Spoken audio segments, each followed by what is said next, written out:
Hello student, welcome to my channel Sarman lecturer. आज मैं आपको जो आपका क्लास 10 साइंस है इसका 17 नंबर बिल्कुल पक्का कराने वाला हूं, क्योंकि इस वीडियो में हम लोग साइंस के जितने भी मोस्ट इंपोर्टेंट बहुविकल्पीय प्रश्न हैं और आप लोगों के अति लघुत्तरीय प्रश्न है, लघुत्तरीय प्रश्न है और दीर्घोत्तरीय प्रश्न है, सारी चीजें डिस्कस करेंगे इस वीडियो में। और जो बोर्ड परीक्षा में 100% आएगा, और आपसे छोटी सी रिक्वेस्ट है कि इस वीडियो को लास्ट तक देखना। आप भी 90 नंबर आप लोग साइंस में ला सकते हो, 90 मार्क आप लोगों का जरूर आएगा। टारगेट 90 प्लस है। इस वीडियो को आपको लाइक भी करना है, शेयर भी करना है अपने फ्रेंड्स के साथ। चैनल पर नया हो तो सब्सक्राइब कर लेना है, ठीक है। सबसे पहले हम लोग देखेंगे जितने भी आपके मोस्ट इंपोर्टेंट बहुविकल्पीय प्रश्न हैं। तो पहला आप लोग बहुविकल्पीय प्रश्न देखो। इस टाइप के क्वेश्चन बोर्ड एग्जाम में हर साल पूछा जाता है, क्योंकि आप लोगों का जैसे Fe2 है तो यहां कुछ चेंज कर देगा बस, ठीक है। तो Fe2O3 + 2 Al gives out Al2O3 + 2 Fe। इसमें आपको यह बताना है कि ये आपका किस प्रकार की अभिक्रिया है, मतलब कौन सी अभिक्रिया है। ऑप्शन नंबर ए है आपका संयोजन अभिक्रिया, बी है वियोजन अभिक्रिया, सी है द्विविस्थापन अभिक्रिया एंड डी ऑप्शन है आपके पास विस्थापन अभिक्रिया। तो आप लोगों को मैंने कई बार ये क्वेश्चन पढ़ाया है, लेकिन बोर्ड एग्जाम के लिए इंपॉर्टेंट है, इसलिए मैं आप लोगों को दोबारा बता रहा हूं, ठीक है। देखो इसमें आप लोगों का जो Fe2 के साथ है ना O3, लेकिन यहां हुआ क्या कि ये आपका O3 जो है ना विस्थापित होकर आपका Al2 के साथ जुड़ गया। तो इसका मतलब ये जो आपकी अभिक्रिया है ये आपका विस्थापन अभिक्रिया है। कौन सी अभिक्रिया है? विस्थापन अभिक्रिया, ठीक है। समझ में आ गया, कोई दिक्कत नहीं होगा। क्वेश्चन नंबर 2 आप लोग समझो कि जो शुद्ध जल होता है उसका पीएच मान कितना होता है। जो शुद्ध जल होता है उसका पीएच मान कितना होता है। ऑप्शन नंबर ए हमारे पास है 0, ऑप्शन नंबर बी है 1, ऑप्शन नंबर सी है 7, ऑप्शन नंबर डी है आपका 14।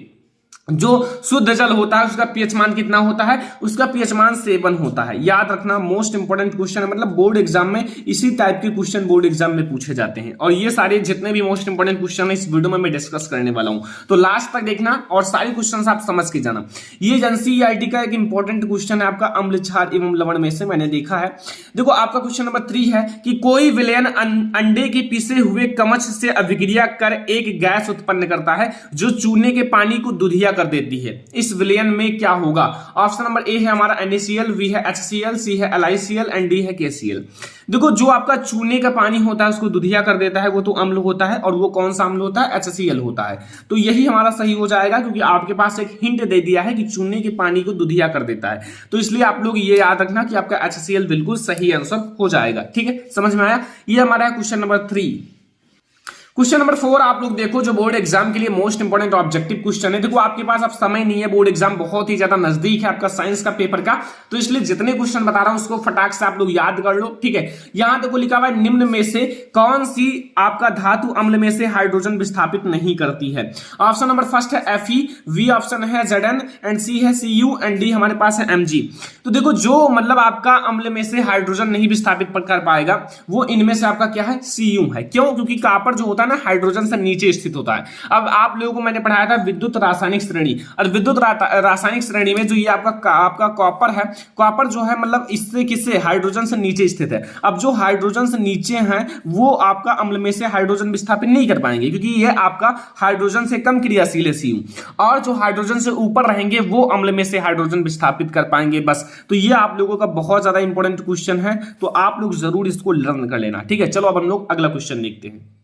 क्वेश्चन नंबर 5 पर आप लोग फोकस करो। लिखा हुआ एसिटिक अम्ल का IUPAC नाम है। देखो IUPAC नेम का एक वीडियो आप लोगों के लिए आने वाला है फटाक से जल्दी ही, क्योंकि आप लोगों के लिए उसको अच्छे से लिख दिया गया है, केवल आप लोगों के लिए बनाना है, ठीक है। IUPAC नाम का एक वीडियो जिससे आपका पूरा IUPAC नाम बिल्कुल क्लियर हो जाएगा। तो आपका एसिटिक अम्ल आपका COOH यानी कि आपका कार्बोक्सिलिक समूह होता है। तो ऑप्शन नंबर ए हमारे पास है एसिटिक अम्ल, बी है मेथेनोइक अम्ल, सी है एथेनोइक अम्ल एंड डी है प्रोपेनोइक अम्ल। वैसे अगर आप दिमाग लगाओगे तो आप लोगों का CH3COOH आपका होता है एसिटिक अम्ल का फार्मूला। अब इसमें 2 कार्बन है और 2 कार्बन को हम लोग एथ कहते हैं, एक कार्बन को मेथ, 2 कार्बन को एथ। तो जहां भी आपका एथ हो वही आपका राइट हो जाएगा। जैसे मेथेनोइक में तो आपका 1 कार्बन रहेगा, तो ये आपका बिल्कुल गलत है। प्रोपेनोइक में 3 कार्बन हो जाते हैं, और यहां आपका एथेनोइक में आपका 2 कार्बन है, इसलिए हमारा ये बिल्कुल राइट हो जाएगा। ठीक है, तो ये हमारा है क्वेश्चन नंबर 5 आपका मोस्ट इंपोर्टेंट ऑब्जेक्टिव क्वेश्चन।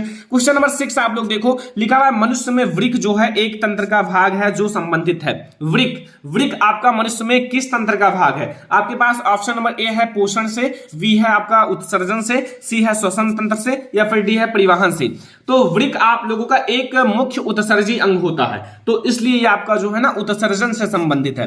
किससे संबंधित है? उत्सर्जन से संबंधित है। बिल्कुल आपको समझ में आ गया होगा किससे संबंधित है, उत्सर्जन से। ठीक है, क्वेश्चन नंबर 7 आप लोग फोकस करो कि निम्न में से कौन मानव में मादा जनन तंत्र का भाग नहीं है। यहां आपसे क्वेश्चन ये पूछा है कि इन 4 ऑप्शन में से कौन सा मानव में मादा जनन तंत्र का भाग नहीं है। ऑप्शन नंबर ए है अंडाशय। अंडाशय जो होता है वो मादा जनन तंत्र का भाग होता है। वी है गर्भाशय। गर्भाशय भी मादा जनन तंत्र का भाग होता है। सी है शुक्रवाहिका, डी है डिंबवाहिनी। डिंबवाहिनी या फिर अंडवाहिनी भी आपका मादा जनन तंत्र का भाग होता है, लेकिन शुक्रवाहिका जो है ये नर जनन तंत्र का भाग होता है। तो हमारा ये वाला बिल्कुल राइट आंसर हो जाएगा। समझ में आया? जितना क्वेश्चन बता रहा हूं सारी को समझ लो, क्योंकि ये आप लोगों का बहुत ज्यादा इंपॉर्टेंट वीडियो है। आपका क्वेश्चन नंबर 8 है F2 पीढ़ी में 3:1 अनुपात प्राप्त होता है। ऑप्शन नंबर ए है एक संकर क्रॉस में, वी है द्विसंकर क्रॉस में, एंड आपका सी है ए तथा वी दोनों में, आपका डी ऑप्शन है इनमें से कोई नहीं।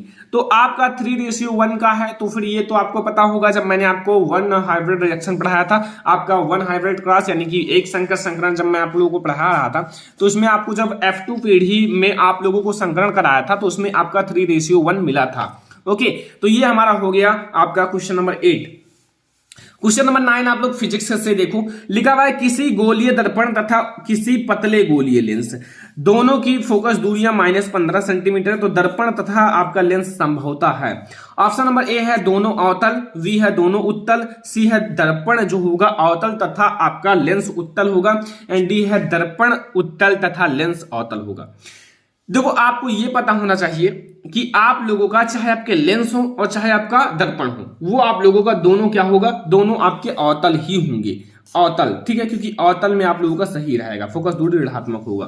तो ये हमारा है क्वेश्चन नंबर 9, जो कि ये भी बहुत ज्यादा इंपॉर्टेंट है एनसीईआरटी का क्वेश्चन। तो मतलब जितना क्वेश्चन समझा रहा हूं अच्छे से समझ लो। ठीक है, चलो हम लोग देखते हैं अगला क्वेश्चन। क्वेश्चन नंबर 10 देखो, लिखा हुआ है प्रकाश का प्रकीर्णन सबसे कम होता है। प्रकाश का प्रकीर्णन जो होता है सबसे कम किस रंग के लिए होता है? ऑप्शन नंबर ए हमारे पास है लाल रंग के लिए, बी है पीले रंग के लिए, सी है आपका हरे रंग के लिए, एंड डी है नीले रंग के लिए। तो प्रकाश का प्रकीर्णन जो होता है ना वो किस रंग के लिए आपका सबसे कम होता है? वो है बच्चा पार्टी लाल रंग के लिए। किस रंग के लिए? लाल रंग के लिए। जो आपका प्रकाश का तरंगदैर्घ्य होता है वो लाल रंग के लिए अधिक होता है, लेकिन आपका प्रकाश का प्रकीर्णन जो होता है वो लाल रंग के लिए सबसे कम होता है। बस इतना सा आपको याद रखना है और आप लोगों का पूरा क्वेश्चन क्लियर हो जाएगा। क्वेश्चन नंबर 11 समझो कि 4 ओम प्रतिरोध वाले यन चालक तार समांतर क्रम में जोड़ने पर तुल्य प्रतिरोध होगा। यहां आपको n चालक तार है और प्रतिरोध आपका 4 ओम है। ठीक है, तो समांतर क्रम में अगर जोड़ोगे तो ऑप्शन नंबर ए हमारे पास है 4n मिलेगा, या फिर 4/n मिलेगा, या n/4 मिलेगा, या फिर आपका 4n² मिलेगा। ध्यान से समझना, काफी आसान सा एंड इजी सा क्वेश्चन है। देखो आपको क्या समझना है, यहां आप लोगों को मतलब अगर देखा जाए तो ये आप लोगों का बिल्कुल राइट हो जाएगा 4/n, क्योंकि आप लोगों का 4 ओम दिया हुआ है। अब अगर ये देखा जाए कि 4 ओम आप लोगों का है और यहां आप लोगों का प्रतिरोध जो 4 ओम है और आप लोगों का जो चालक तार है वो n है। ठीक है, अब आप लोगों का चालक तार n है और प्रतिरोध आपका 4 ओम है, तो इसलिए आपका ये वाला ऑप्शन बिल्कुल सही हो जाएगा। ऑप्शन नंबर आपका अगला क्वेश्चन है क्वेश्चन नंबर 12 कि विद्युत धारा उत्पन्न करने की युक्ति है। जो विद्युत धारा उत्पन्न करती है वो युक्ति है इन चारों में से कौन सा है, ये आपको बताना है। तो ऑप्शन नंबर ए है जनित्र, वी है गैल्वेनोमीटर, एंड सी हमारे पास है अमीटर, एंड डी है मोटर। तो विद्युत धारा जो उत्पन्न करने की युक्ति है इन चारों में से वो आप लोगों का कौन सा है? वो है जनित्र। जनित्र आप लोगों का जो है विद्युत धारा उत्पन्न करने की एक युक्ति है। तो ये आप लोगों को जितना ऑब्जेक्टिव क्वेश्चन बताया गया है इतना ऑब्जेक्टिव क्वेश्चन आप बिल्कुल लर्न कर लो। अभी तक कुछ नहीं पढ़े हो तो इतना ऑब्जेक्टिव क्वेश्चन बिल्कुल याद कर लो, कंठस्थ कर लो। फिर हम लोग जितने भी अति लघु उत्तरीय प्रश्न जो मोस्ट इंपोर्टेंट है बोर्ड एग्जाम के लिए वो डिस्कस करेंगे। और इससे पहले भी मैंने आप लोगों को बहुत सारे क्वेश्चन पढ़ाए हैं अति लघु उत्तरीय और आपके बहुविकल्पीय, लेकिन इसमें जितने क्वेश्चन है बहुत ज्यादा इंपॉर्टेंट है। इसमें आप लोग ये ध्यान से देखना जितने क्वेश्चन है उसको पढ़ लेना अच्छे से। ठीक है, तो ये आप लोगों को ऑब्जेक्टिव क्वेश्चन जितना बता दिया उतना आप लोग बिल्कुल लर्न कर लेना, फिजिक्स केमिस्ट्री बायोलॉजी सब में से। तो चलो हम लोग अति लघु उत्तरीय प्रश्न देखते हैं। और एक बात याद रखना, इसमें जितने भी आपके लघु और दीर्घ उत्तरीय प्रश्न हैं वो हर साल बोर्ड एग्जाम में आते हैं। मतलब मैंने देखा है हर साल बोर्ड एग्जाम में आते हैं। मतलब इसमें आपके बहुत ज्यादा इंपॉर्टेंट आपकी लघु उत्तरीय और दीर्घ उत्तरीय प्रश्न है जो हर साल बोर्ड एग्जाम में आते हैं और आपको पढ़ के ही जाना है वो प्रश्न, ठीक है, क्योंकि यहां से आपके बोर्ड एग्जाम में 100% आएगा, ठीक है। तो यहां आप लोग देखो अति लघु उत्तरीय प्रश्न जो बोर्ड एग्जाम के लिए मोस्ट इंपोर्टेंट है। पहले ही चैप्टर रासायनिक अभिक्रिया एवं समीकरण से एक बहुत ज्यादा इंपॉर्टेंट क्वेश्चन मैंने सिलेक्ट किया है, जो कि आप लोग देख सकते हो। ये बहुत ज्यादा इंपॉर्टेंट क्वेश्चन है, इसलिए आप लोग ध्यान से देखना, थोड़ा सा आप लोग ध्यान से समझना। लिखा है कि श्वसन जो है, श्वसन ऊष्माक्षेपी अभिक्रिया क्यों कहते हैं। जो श्वसन को ऊष्माक्षेपी अभिक्रिया क्यों कहते हैं वर्णन कीजिए।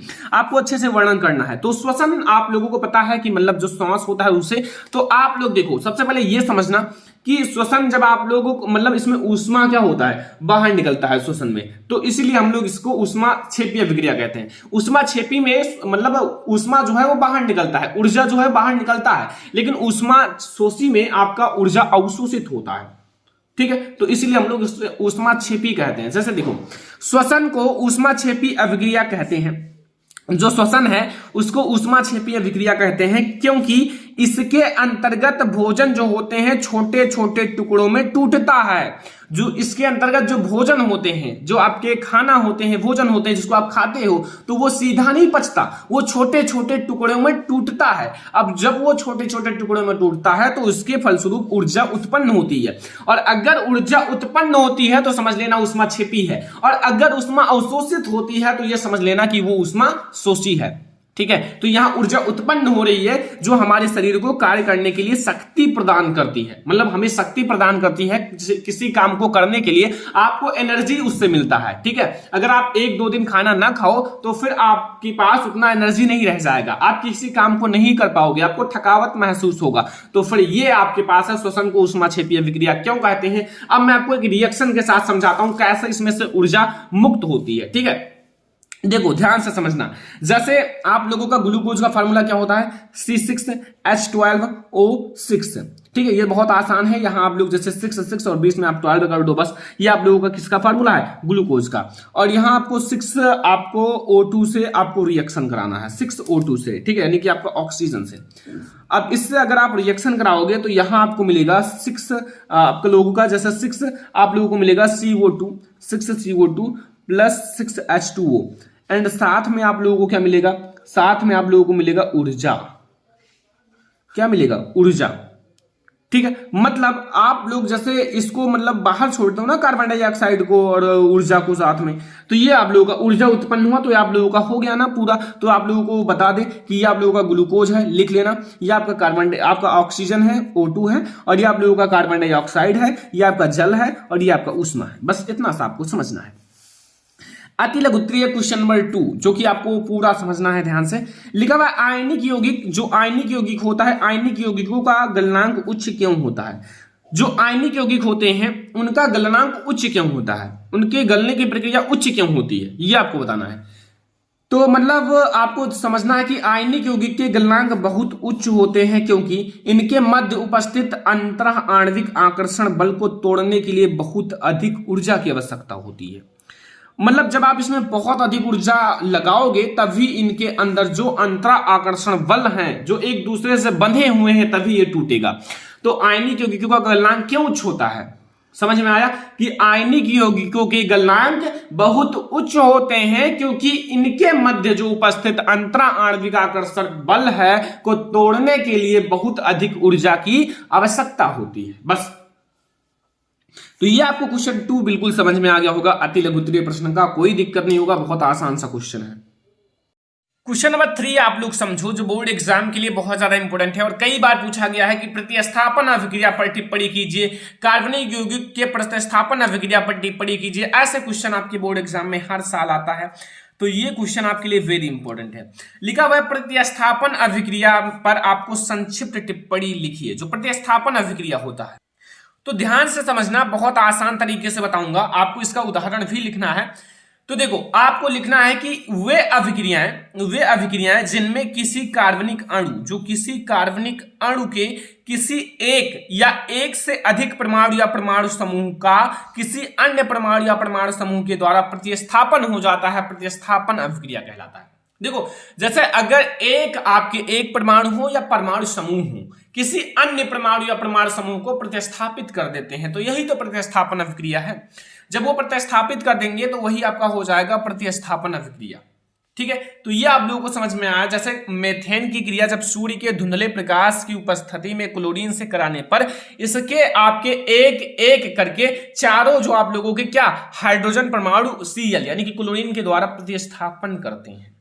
ठीक है, अब आप लोग समझो ये चीज आपको, यहां मैं आप लोगों को अभिक्रिया के साथ समझाता हूं, रिएक्शन के साथ, एग्जाम्पल के साथ। ठीक है, एग्जाम्पल के साथ समझो। जैसे जब आप लोग यहाँ CH4 है यानी कि मेथेन है, इसके रिएक्शन आप लोग कराओगे आप लोग Cl2 से यानी कि कार्बन से, सॉरी आप क्लोरीन से आप लोग कराओगे। अब क्लोरीन से जब आप लोग रिएक्शन कराओगे, यहाँ धूप लिख लेना, धूप मतलब यहाँ धूप में आप लोगों को रिएक्शन कराना है।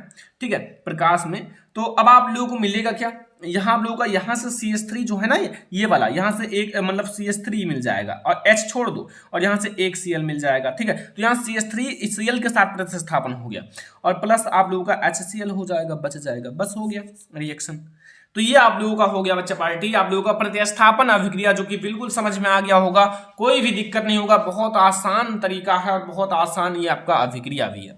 एग्जाम्पल भी आप लोगों को बिल्कुल समझ में आ गया होगा। जैसे ये आपका मेथेन है, ये क्लोरीन के साथ क्रिया करता है, तो यहाँ आपको क्लोरोमेथेन, ये आपका देखो Cl से क्लोरो और CH3 से मेथेन। ठीक है, क्लोरोमेथेन, और यहाँ आपको हाइड्रोजन क्लोराइड मिलता है। ये आपका है क्वेश्चन नंबर 3, जो कि बोर्ड एग्जाम के लिए बहुत ज्यादा इंपॉर्टेंट है। चलो अब हम लोग देखते हैं अगला क्वेश्चन। बायोलॉजी का एक मोस्ट इंपॉर्टेंट क्वेश्चन समझो, जो कि मैं आप लोगों को बता दूं ये क्वेश्चन। ठीक है, लिखा हुआ है हमारे जैसे जो बहुकोशिकीय जीवों में ऑक्सीजन की आवश्यकता पूरी करने में विसरण क्यों अपर्याप्त है। जैसे जो हमारे जैसे बहुकोशिकीय जीव हैं, बहुकोशिकीय जीवों में जो ऑक्सीजन की आवश्यकता पूरी करने में विसरण क्यों अपर्याप्त है। ठीक है, ये इसका आपको आंसर देना है। तो इसका उत्तर आप लोग समझो। जैसे हमारे जैसे बहुकोशिकीय जीव जो हैं, जीवों में सभी कोशिकाएं अपने आसपास के पर्यावरण के सीधे संपर्क में नहीं रहती। जैसे हमारे जैसे जो है ना, तो सभी कोशिकाएं जो हैं, सभी कोशिकाएं अपने आसपास के पर्यावरण के सीधे संपर्क में नहीं रहती, और अगर वो सीधे संपर्क में नहीं रहेंगी तो ऑक्सीजन पहुंचाना थोड़ा सा मुश्किल हो जाता है, वो आपका थोड़ा अपर्याप्त मतलब थोड़ा आपका कठिन हो जाता है। तो इसलिए जो साधारण विसरण जो है बहुकोशिकीय जीवों में ऑक्सीजन की आवश्यकता पूरी करने में या फिर करने में अपर्याप्त है। ठीक है, ये आपको समझ में आया, ये इंपॉर्टेंट क्वेश्चन है। और ऐसे आप लोगों को कई सारे, आप लोगों को द्विखंडन, बहुखंडन, इन सारे को तैयार कर लेना है। ठीक है, ये सारे क्वेश्चंस आते हैं बोर्ड एग्जाम में, और इससे पहले मैंने कई सारे क्वेश्चंस क्लियर कराया है, इसलिए मैं आप लोगों को द्विखंडन विखंडन नहीं पढ़ाया, क्योंकि उसको मैंने ऑलरेडी पढ़ाया है कल ही। ठीक है, तो ये क्वेश्चन आप लोग कंप्लीट कर लेना जो मैं आप लोगों को बता रहा हूं। अगला क्वेश्चन फिजिक्स का एक इंपॉर्टेंट क्वेश्चन समझो, नेत्र की समंजन क्षमता से आप क्या समझते हो। एनसीईआरटी का एक सबसे ज्यादा इंपॉर्टेंट फिजिक्स का टॉपिक 2 नंबर वाला। ठीक है, देखो जो नेत्र की समंजन क्षमता है, इससे आप क्या समझते हो, ये आपसे पूछ रहा है कि नेत्र की समंजन क्षमता से आप क्या समझते हो। तो इसका आंसर क्या है कि नेत्र की वह क्षमता, जैसे नेत्र की वह क्षमता जिसके कारण वह अपनी फोकस दूरी को समायोजित करके, जिसके कारण वह जो अपनी फोकस दूरी को समायोजित करके निकट तथा दूरस्थ वस्तुओं को फोकसित कर लेता है, नेत्र की समंजन क्षमता कहलाता है। ध्यान से समझना, कहने का मतलब है कि नेत्र की वह क्षमता जिसके कारण वह अपनी फोकस दूरी को समायोजित करके निकट तथा दूरस्थ वस्तुओं को फोकसित कर लेता है, नेत्र की समंजन क्षमता कहलाता है। ये क्वेश्चन आपके बोर्ड एग्जाम के लिए मोस्ट इंपोर्टेंट है, मानव नेत्र तथा रंग बिरंगा संसार से, तो जरूर तैयार कर लेना ये क्वेश्चन। और जितना क्वेश्चन मैं आपको बता रहा हूँ, इन सारे को आपको तैयार कर लेना है, क्योंकि इस टाइप के क्वेश्चन बोर्ड एग्जाम में हर साल आते हैं 2-2 नंबर में। फिजिक्स आपका ये जो आप लोगों का बायोलॉजी है उसमें, तो समझ में तो आ ही गया होगा बिल्कुल अच्छे से। चलो हम लोग देखते हैं आपकी मोस्ट इंपोर्टेंट लघु उत्तरीय प्रश्न, जो बोर्ड एग्जाम के लिए मोस्ट इंपोर्टेंट है। ये क्वेश्चन आप लोग जरूर तैयार कर लेना, बोर्ड एग्जाम के लिए बहुत ज्यादा इंपॉर्टेंट है। लिखा हुआ ऊष्माक्षेपी या फिर दहन एवं ऊष्माशोषी अभिक्रिया का अर्थ क्या है, मतलब क्या अर्थ है। उदाहरण आपको दीजिए, उदाहरण देकर समझाना है। देखो, एक होता है ऊष्माक्षेपी अभिक्रिया, एक होता है ऊष्माशोषी अभिक्रिया, दोनों को अच्छे से समझाना है। और ये बोर्ड एग्जाम के लिए बहुत ही ज्यादा इंपॉर्टेंट है, आपके बोर्ड एग्जाम में ये जरूर पूछा जाता है। ठीक है, तो इसको आप लोग ध्यान से समझना। सबसे पहले मैं आपको ऊष्माक्षेपी अभिक्रिया समझा देता हूं, फिर ऊष्माशोषी अभिक्रिया भी समझ में आ जाएगा। देखो, ऊष्माक्षेपी अभिक्रिया में क्या है कि जिन रासायनिक अभिक्रियाओं में उत्पाद के निर्माण के साथ साथ ऊष्मा भी उत्पन्न होती है। मतलब आप लोग जब उसकी अभिक्रिया कराओगे तो उत्पाद के साथ साथ ऊष्मा भी उत्पन्न होता है, तो उन्हें हम लोग ऊष्मा क्षेपी अभिक्रिया कहते हैं। तो उन्हें क्या कहते हैं? ऊष्मा क्षेपी अभिक्रिया कहते हैं। याद रखना, तो उन्हें हम लोग ऊष्मा क्षेपी अभिक्रिया कहते हैं। ये बहुत ही ज्यादा इंपॉर्टेंट क्वेश्चन है, ठीक है। जैसे जब आप लोग रिएक्शन कराओगे तो उत्पाद जो हमें मिलेगा, जो आपको प्रोडक्ट मिलेगा, उसके साथ ऊष्मा भी उत्पन्न होता है, तो उसी को हम लोग ऊष्मा क्षेपी अभिक्रिया कहते हैं। जैसे मैंने अभी आपको श्वसन का एक उदाहरण दिया था आपको, ठीक है। जैसे श्वसन को ऊष्मा क्षेपी अभिक्रिया क्यों कहते हैं, अभी मैंने आपको बताया, और उसी रिएक्शन को आप यहां लिख सकते हो। या फिर मैं आपको एक दूसरा सा रिएक्शन बता देता हूं। जैसे आप लोग जब मेथेन है, CH4 आपका मेथेन है, ठीक है, CH4 मेथेन, और आपका ये गैस की अवस्था में पाया जाता है, ये तो पता ही है, तो कोई दिक्कत नहीं, लिखूंगा नहीं। फिर आप लोगों का जैसे ऑक्सीजन है, आप लोगों का ऑक्सीजन 2O2 लिख दो, ठीक है, बैलेंस करने के लिए। अब आप लोग इसका जब रिएक्शन कराओगे तो आप लोगों को मिलेगा CO2, क्या मिलेगा? CO2 गैस की अवस्था में, और प्लस हमें 2H2O मिलेगा पानी, ये भी थोड़ा गैस की अवस्था में मिलेगा, और प्लस आप लोगों का ऊष्मा उत्पन्न होगा। क्या उत्पन्न होगा? ऊष्मा। यहां जब प्लस ऊष्मा लगा हो तो वो याद रखना ऊष्मा क्षेपी अभिक्रिया है। अगर यहां माइनस ऊष्मा लगा हो तो वो कौन सी अभिक्रिया होगी? ऊष्मा शोषी अभिक्रिया होगी। तो ये आप लोगों का एग्जाम्पल है ऊष्मा क्षेपी अभिक्रिया का। अब आप लोग अगला देखो, ऊष्मा शोषी अभिक्रिया। ऊष्मा शोषी अभिक्रिया में क्या समझना है? बहुत आसान है। देखो इसमें आपको बहुत आसान है। देखो इसमें आपका अवशोषित होता है, मतलब अवशोषित होने का मतलब है कि अपनी तरफ खींचता है, और ऊष्मा क्षेपी का मतलब होता है उत्पन्न होता है, मतलब बाहर निकलता है।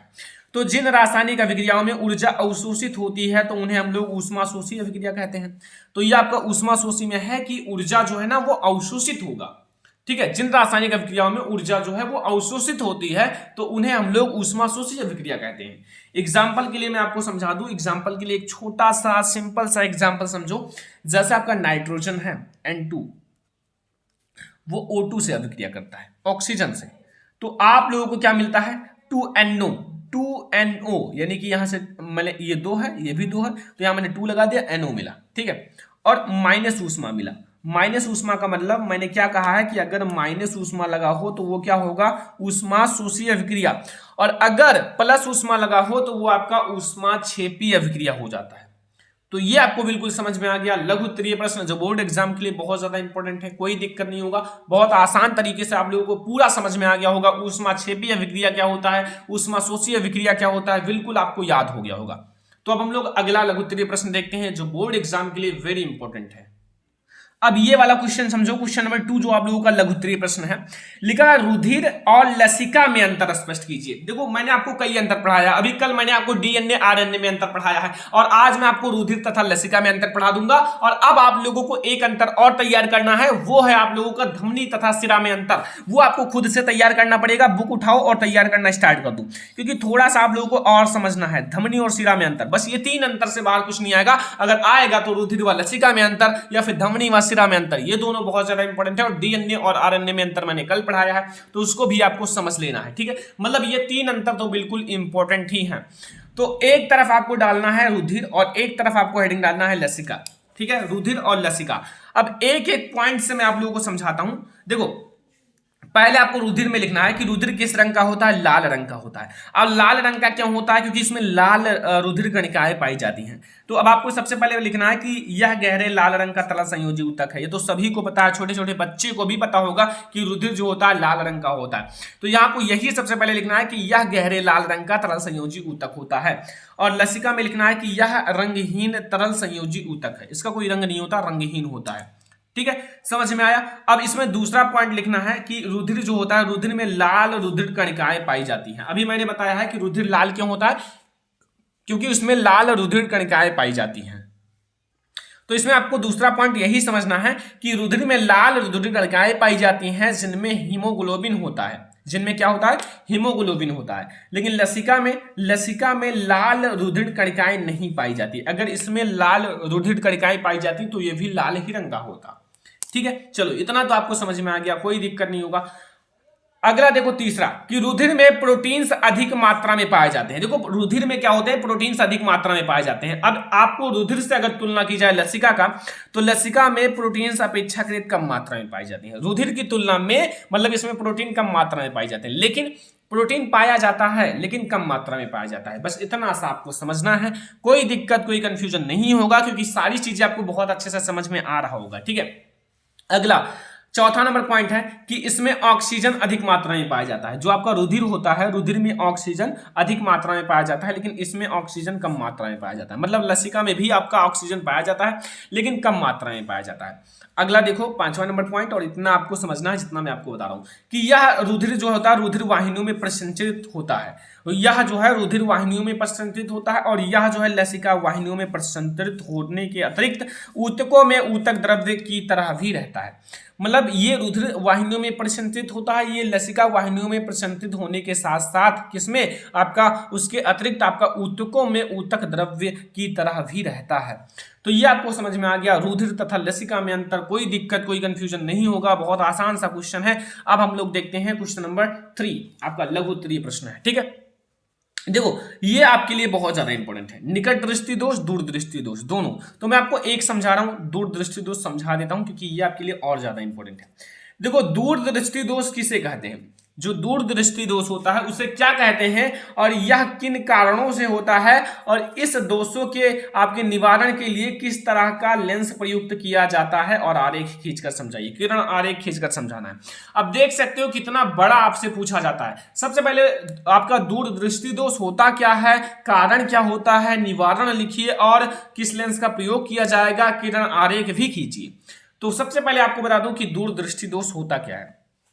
देखो दूर दृष्टि दोष जो होता है, इस दोष से पीड़ित व्यक्ति जो होता है, व्यक्ति को दूर की वस्तुएं तो स्पष्ट दिखाई देती हैं। देखो दूर दृष्टि दोष में दूर की वस्तुएं दिखाई देती हैं, परंतु निकट की वस्तुएं स्पष्ट नहीं दिखाई नहीं देती। मतलब दूर की वस्तुएं स्पष्ट दिखाई देती हैं, परंतु निकट की वस्तुएं स्पष्ट नहीं दिखाई देती, और यह दोष निम्नलिखित दो कारणों से हो सकता है। मतलब यह दोष जो है निम्नलिखित दो कारणों में से किसी एक के कारण हो सकता है।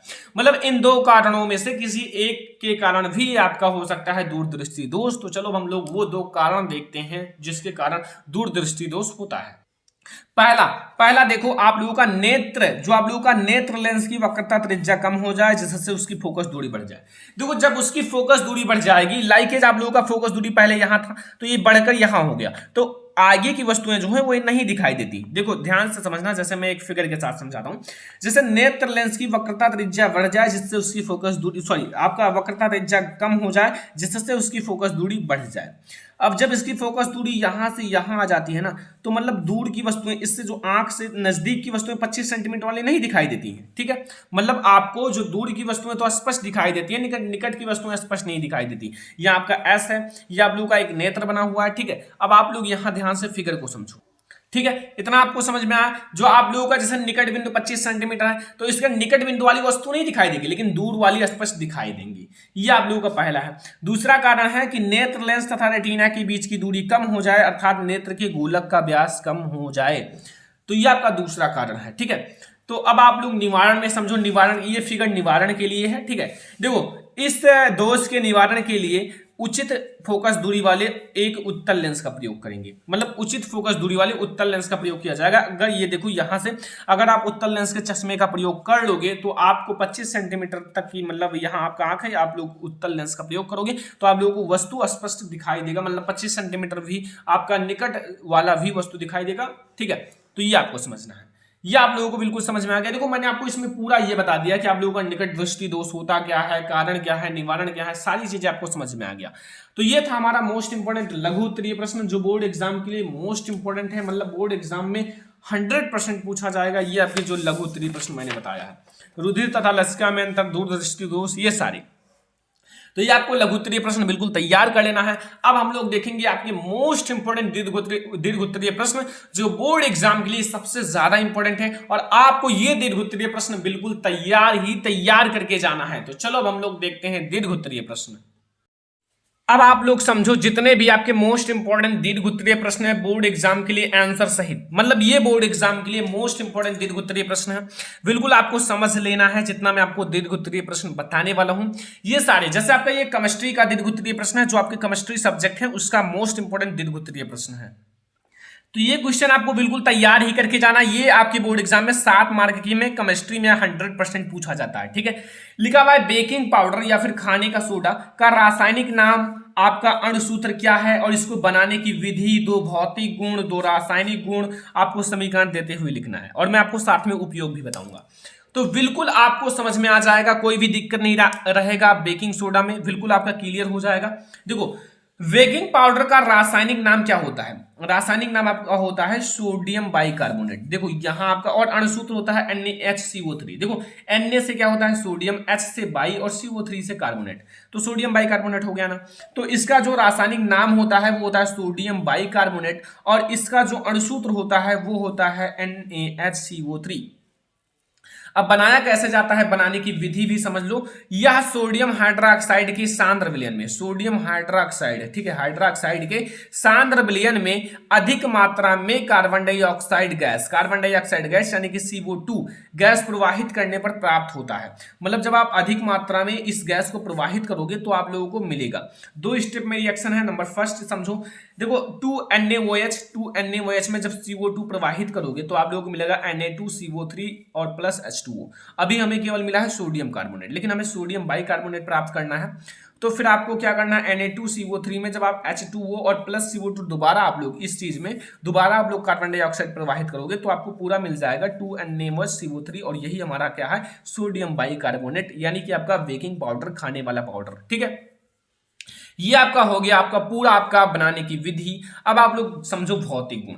भौतिक गुण में क्या लिखना है, पहला कि यह एक सफेद क्रिस्टलीय जल में अल्पविलीय पदार्थ है, मतलब ये सफेद रंग का होता है, और ये जो होता है जल में अल्पविलीय होता है, मतलब पूरी तरह से विलीय नहीं होता है, जल में अल्पविलीय होता है।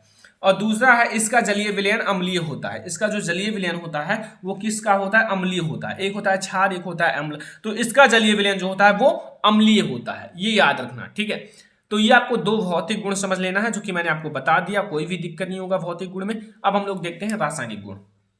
रासायनिक गुण और उपयोग आप लोग समझ लो, फिर आपका ये 7 नंबर का क्वेश्चन बिल्कुल क्लियर हो जाएगा। रासायनिक गुण में नंबर फर्स्ट समझो, इसे गर्म करने पर Na2CO3 और तथा आपका CO2 में टूट जाता है। जैसे अगर आप इसको गर्म करोगे 2NaHCO3 को, तो आप लोग जब गर्म करने पर आप लोग मिलेगा Na2CO3, जो कि देख सकते हो, और प्लस H2O और प्लस CO2, ये मिलेगा। ठीक है, इसको मैंने गर्म किया तो आप लोगों को यहां आपका सोडियम कार्बोनेट, जल और कार्बन डाइऑक्साइड मिला। अब अगला देखो आप लोग, दूसरा रिएक्शन, तनु अम्लों के साथ क्रिया करने पर लवण, जल तथा कार्बन डाइऑक्साइड मिलता है। जब इसका तनु अम्ल के साथ क्रिया कराओगे तो आपको लवण, जल तथा कार्बन डाइऑक्साइड मिलेगा। जैसे NaHCO3 का जब आप HCl के साथ आप क्रिया कराओगे तो ये NaCl लवण है, H2O जल है और CO2 कार्बन डाइऑक्साइड है, ये 3 चीज मिले। उपयोग समझो, उपयोग में नंबर फर्स्ट, प्रयोगशाला में अभिकर्मक के रूप में हम लोग बेकिंग सोडा का उपयोग करते हैं, प्रयोगशाला में अभिकर्मक के रूप में। और सेकंड हमारा है अमाशय की अम्लता दूर करने में। और थर्ड है कच्चे दूध को फटने के समय को बढ़ाने में, मतलब कच्चा दूध है अगर वो उसको फटने के समय को बढ़ाना है तो आप इसका उपयोग कर सकते हो। तो ये आपका बेकिंग पाउडर का आप लोगों का रासायनिक नाम और आपका अणुसूत्र और बनाने की विधि, भौतिक गुण, रासायनिक गुण, उपयोग, सारी चीजें, इससे बाहर आपसे नहीं आएगा, और आप ऐसे लिखोगे 7 नंबर मिल जाएगा। ठीक है, अब आप लोगों की राइटिंग अच्छी होनी चाहिए। ठीक है, तो आप लोगों का आधा नंबर हो सकता है कि कट जाए। ठीक है, तो ये आप लोग समझ में आए, आपको पूरा आपको बेकिंग पाउडर। तो ये आपका जो केमिस्ट्री का बहुत ज्यादा इंपॉर्टेंट आपका लॉन्ग क्वेश्चन है। अब हम लोग एक बायोलॉजी का इंपॉर्टेंट लॉन्ग क्वेश्चन देखेंगे। ये देखो बायोलॉजी का एक मोस्ट इंपोर्टेंट लॉन्ग क्वेश्चन लिखा है, मानव पाचन तंत्र का निम्नांकित चित्र बनाकर आमाशय तथा क्षुद्राणु से होने वाली पाचन क्रिया का वर्णन करो। पाचन का वर्णन करो। ठीक है, आप लोगों को पहले ये पाचन तंत्र को बनाना है, फिर आप लोगों को आमाशय तथा छोटी आंत से, ठीक है, क्षुद्राणु से पूरा आपको पाचन तंत्र का वर्णन करना है। तो मैं आपको ये बोर्ड एग्जाम के लिए सबसे ज्यादा इंपॉर्टेंट बायोलॉजी का एक बहुत ज्यादा इंपॉर्टेंट क्वेश्चन है, जो हर साल 7 नंबर में आता है। ठीक है, हर साल 7 नंबर में। तो चलो हम लोग इसका भी अच्छे से वर्णन कर लेते हैं। देखो, ये आप लोगों का पाचन तंत्र है और इसको बनाना मैंने ऑलरेडी सिखाया है कैसे बनाया जाता है। ठीक है, ये आप लोग पाचन तंत्र को समझो। यहां आप लोगों का जैसे ये मुख है जिसके द्वारा हम भोजन को ग्रहण करते हैं, ये निगल द्वार है, ये लीवर है, ये अमाशय है, ये पेट है जो अमाशय है, ये आपका बड़ी आंत है, उसके अंदर जो ऐसे डोरी के आकार का है, छोटी आंत है, ये मलाशय है, ये गुदा द्वार है। ठीक है, अब सबसे पहले हम लोग समझेंगे कि पाचन क्या होता है। जो पाचन होता है वो क्या होता है, तो संयुक्त अघुलनशील भोज्य पदार्थों को घुलनशील अवस्था में बदलकर, जो संयुक्त अघुलनशील भोज्य पदार्थ है उसको घुलनशील की अवस्था में बदलकर उन्हें अवशोषण के योग्य बनाना, जिससे वे रुधिर में मिलकर अन्य किसी प्रकार के से शरीर के विभिन्न भागों अर्थात ऊतकों तथा कोशिकाओं में पहुंच जाए। यह आपका होता है पाचन। अब आपको समझना है मुख तथा मुख गुहा के बारे में। देखो, मुख द्वारा हम भोजन को ग्रहण करते हैं, जो कि आपको पता है, मुख के द्वारा हम लोग भोजन को ग्रहण करते हैं, भोजन को खाते हैं। और मुख में लार नामक ग्रंथि पाई जाती है। जो मुख होता है, मुख में लार नामक ग्रंथि पाई जाती है, जिसमें निकलने वाला लार जो होता है भोजन को निगलने में सहायता करता है। ये भोजन को निगलने में सहायता करता है, भोजन को लुगदी बनाता है, जिससे हम उसको बहुत आसानी से निगल सकते हैं। और लार में टाइलिन नामक एंजाइम पाया जाता है, मतलब टाइलिन नामक एंजाइम को शर्करा में बदल जाता है। तो ये आपको सबसे पहले ये वाला पॉइंट समझ में आ गया, पहला पॉइंट। चलो अब हम लोग दूसरा पॉइंट देखते हैं। अगला हमारा है ग्रासिका। ग्रासिका के बारे में समझना है, मतलब आपको लिखना है कि निगल द्वार से, जो निगल द्वार है, निगल द्वार से भोजन ग्रासिका में जाता है और इसमें भोजन का पाचन नहीं होता, इसमें कोई भी भोजन का पाचन नहीं होता, एक नली के आकार का होता है और ग्रास नली से भोजन अमाशय में पहुंच जाता है। अब जब अमाशय में पहुंचता है, छोटी छोटी मैंने पॉइंट लिखा है, जैसे आपको ज्यादा बड़ा ना पड़े, छोटे छोटे पॉइंट में आपको सारी चीजें याद हो जाए। देखो, अमाशय में भोजन आता है तो इसमें जठर नामक ग्रंथि पाई जाती है। जठर नामक ग्रंथि से जठर रस निकलता है और जठर रस जो है HCl पेप्सिन रेनिन पाया जाता है। जठर रस में HCl पेप्सिन रेनिन पाया जाता है। HCl जो होता है वो भोजन, मतलब जो आपका माध्यम उसे अम्लीय बनाता है। ठीक है, तो मतलब इन सब के बारे में आपको पता होगा। अगला है छोटी आंत। छोटी आंत जो है अमाशय से भोजन गृहिणी में पहुंचता है। जो अमाशय है, अमाशय से भोजन कहाँ आता है, गृहिणी में, और गृहिणी से क्षुद्राणु में आता है। ठीक है, और छोटी आंत में भोजन का अत्यधिक पाचन हो जाता है। छोटी आंत में भोजन का अत्यधिक पाचन हो जाता है। ठीक है, तथा अवशोषण जल तथा आपके भोजन ही बचते हैं। जो अवशोष, जो आपके वैसे जो बेकार चीजें हैं वही बचता है। ठीक है, तो अब आता है बड़ी आंत की बारी। बड़ी आंत के बाद आपका यही अंतिम है। यह आहार नाल का अंतिम भाग है, जो कि देख सकते हो सीधा लिखा हुआ है। यह आहार नाल का अंतिम भाग है। यह लगभग 1.5 मीटर लंबी तथा 4.7 चौड़ी, ठीक है, 4.7 सेंटीमीटर चौड़ी लंबी नली होती है। और इस भाग में पचे हुए जो शेष भोजन तथा जल का अवशोषण होता है और अपच भोजन को शरीर से बाहर निकाल दिया जाता है। ये हमारा हो गया पूरा पाचन तंत्र। इसी प्रकार से आपको पूरा पाचन तंत्र को समझना है, इससे बाहर कुछ नहीं आएगा। ये आपके पाचन तंत्र पूरा हो गया है। बोर्ड एग्जाम के लिए मोस्ट इंपोर्टेंट है ये क्वेश्चन। तो मैंने आपको केमिस्ट्री में बेकिंग सोडा को पढ़ाया, जो बोर्ड एग्जाम के लिए बहुत ज्यादा इंपॉर्टेंट है। बायोलॉजी में मैंने मानव का पाचन तंत्र पढ़ा दिया। अब आप लोगों को समझना है जो आपका फिजिक्स का एक बहुत ज्यादा इंपॉर्टेंट लॉन्ग क्वेश्चन, जो कि बोर्ड एग्जाम के लिए बहुत ज्यादा इंपॉर्टेंट है। तो चलो हम लोग देखते हैं। फिजिक्स का हम लोग एक इंपॉर्टेंट लॉन्ग क्वेश्चन समझेंगे, जो बोर्ड एग्जाम के लिए बहुत ज्यादा इंपॉर्टेंट है। विद्युत मोटर। विद्युत मोटर आपके बोर्ड एग्जाम में कई बार हर साल पूछा जाता है। विद्युत मोटर क्या है और उनका निम्नांकित चित्र बनाकर सिद्धांत, क्रिया, विधि का वर्णन करो, विभक्त वलय का क्या महत्व है। इस टाइप के क्वेश्चन फिजिक्स में लॉन्ग क्वेश्चन में 7 नंबर में हर साल पूछा जाता है। तो आप लोग ध्यान से समझना, जितनी चीजें मैं विद्युत मोटर के बारे में बताने वाला हूं वो आप लोग ध्यान से समझना। हर साल बोर्ड एग्जाम में आता है, एनसीईआरटी का बहुत ज्यादा इंपॉर्टेंट लॉन्ग क्वेश्चन है फिजिक्स का। तो विद्युत मोटर की परिभाषा। विद्युत मोटर एक ऐसा साधन है जो विद्युत ऊर्जा को यांत्रिक ऊर्जा में बदलता है। ठीक है, जो विद्युत मोटर है एक ऐसा साधन होता है जो विद्युत ऊर्जा को यांत्रिक ऊर्जा में बदलता है। अब फिगर में समझो, यहां आपका फिगर है NS, आपके चुंबक है। ठीक है, मैग्नेट है। अब आपका ये आपका चुंबक है, ये आपका ABCD आपकी विभक्त, आपकी क्या है, ये आप लोगों का है एक, मतलब आप लोग कह सकते हो आर्मेचर या फिर एक कुंडली है। ये आपका विभक्त वलय है, ये आपका प्लस माइनस बैटरी है, ये कुंजी है। बस इतना सा आपको फिगर में समझना है। बहुत आसान तरीके से मैं आपको बता रहा हूं कि अगर बोर्ड एग्जाम में आए तो आप सबसे आसान और अच्छे से लिखो कि एग्जामिनर आपका सबसे अच्छा समझे, क्योंकि ये बहुत अच्छी तरीका है।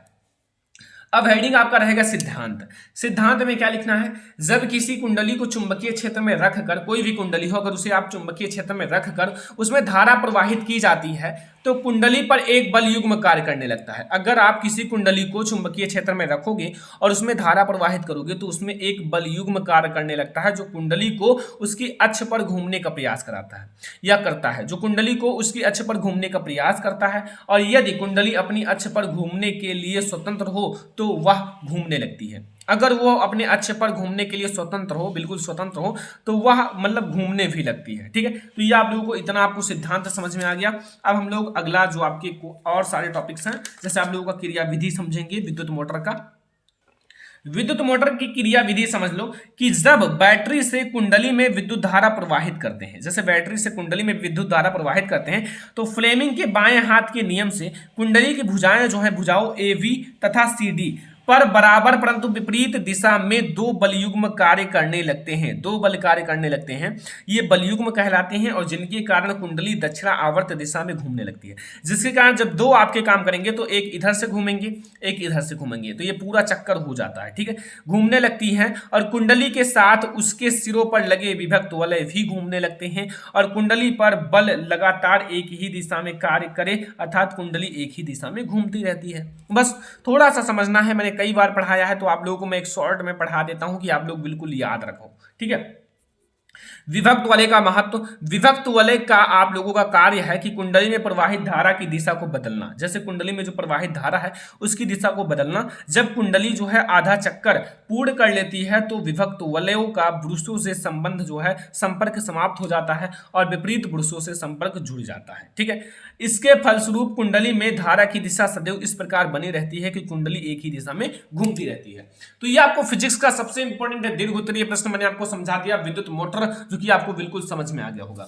आज मैंने जो आपका साइंस का बहुत सारे इंपॉर्टेंट आपके ऑब्जेक्टिव क्वेश्चन और आपका अति लघुत्तरीय प्रश्न, लघुत्तरीय, दीर्घोत्तरीय सारे क्वेश्चंस लिया था, बहुत ज्यादा मेहनत किया था। तो आपको 1 सेकंड लगेगा चैनल को सब्सक्राइब करने में। चैनल को सब्सक्राइब करके रखो क्योंकि हम लोग करने वाले हैं धमाका और आप लोगों के लिए बहुत सारे वीडियोज आने वाले हैं 90% गारंटी वाले। तो इसलिए आप लोग सारे को चैनल को सब्सक्राइब कर लो और वीडियो को लाइक कर दो और सारा आप लोग जितना मैं आपको पढ़ा रहा हूं वो सारा आप बिल्कुल समझ कर ही बोर्ड एग्जाम में पेपर देने जाना, क्योंकि यहां से 100% चांस है कि आप लोगों के बोर्ड एग्जाम में बहुत सारे क्वेश्चंस फंसेंगे।